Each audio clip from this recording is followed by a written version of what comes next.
Une station de sport d'hiver, c'est comme une pièce de théâtre. Vous avez d'abord le décor et les comédiens, c'est-à-dire les pistes enneigées et les remontées mécaniques.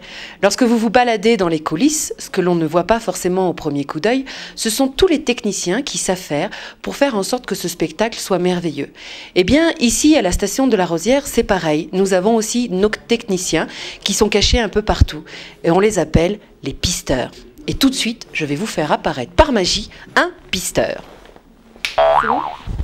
Bonjour, je suis donc en compagnie de Yann. Bonjour Yann. Bonjour. Alors Yann, première question, en quoi consiste exactement le métier de pisteur?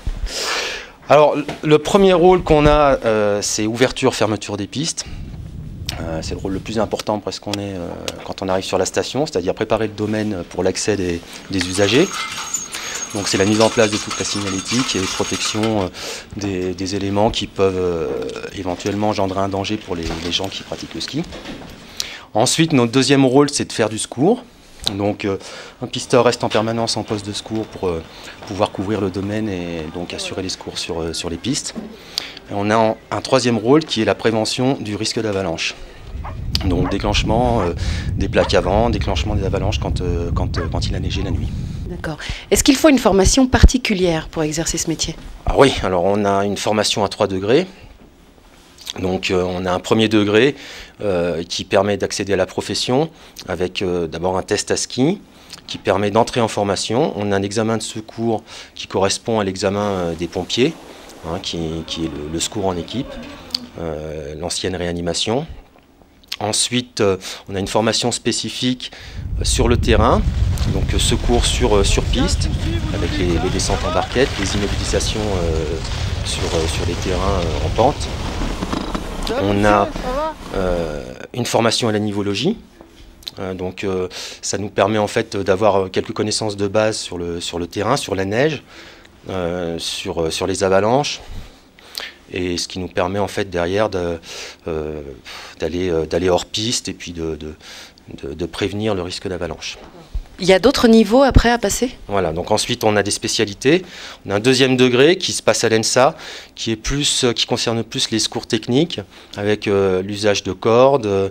Donc il s'agit de descendre des blessés dans des terrains un peu plus accidentés. On a une spécialité artificier. Donc déclenchement des avalanches, donc avec un certificat de préposé au tir et une spécialité de tir sur neige. On a une spécialité de maître chien d'avalanche. Et enfin, on a une spécialité de nivologie, donc étude du manteau neigeux et météorologie.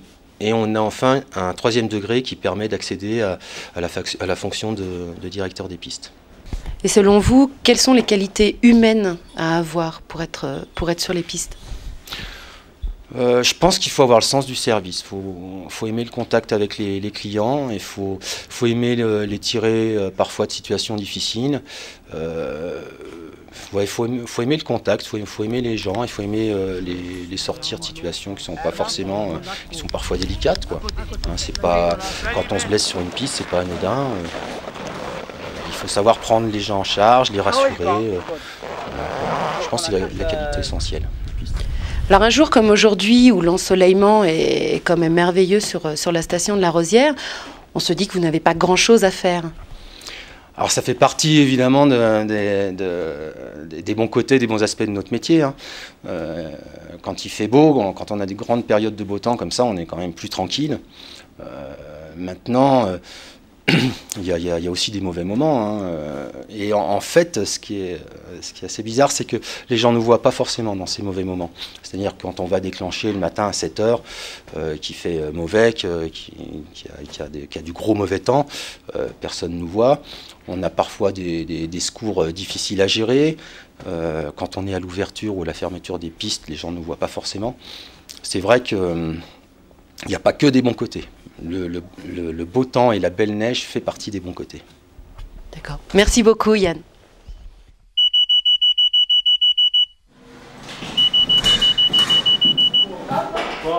Hop. Ça y est, c'est bon. Tu peux rester avec lui un moment. Hop. 88%, ça va. Pascal et Gilles. Voilà. Donc c'est bon. 3,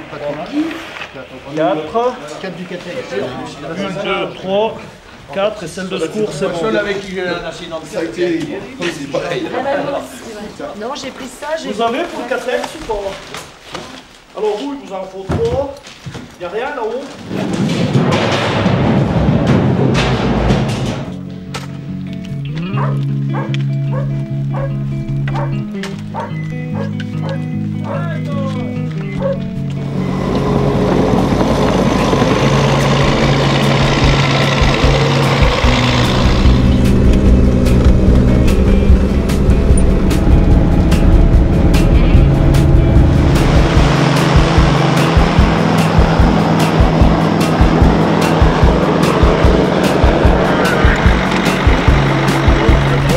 Tu me dis quand tu arrives sur le point de tir, hein, tu connais pour y aller là-bas? Au 1, 2, 3.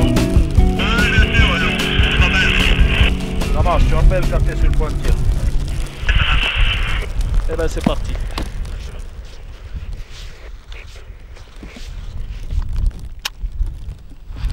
C'est allumé.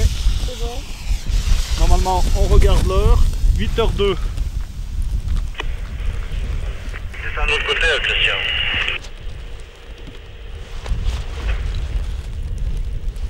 Là, il est bien placé. On a annulé le 7 avec Marco. Là, on la retire un peu pour qu'elle monte à la surface. Voilà. Et on se met à l'abri.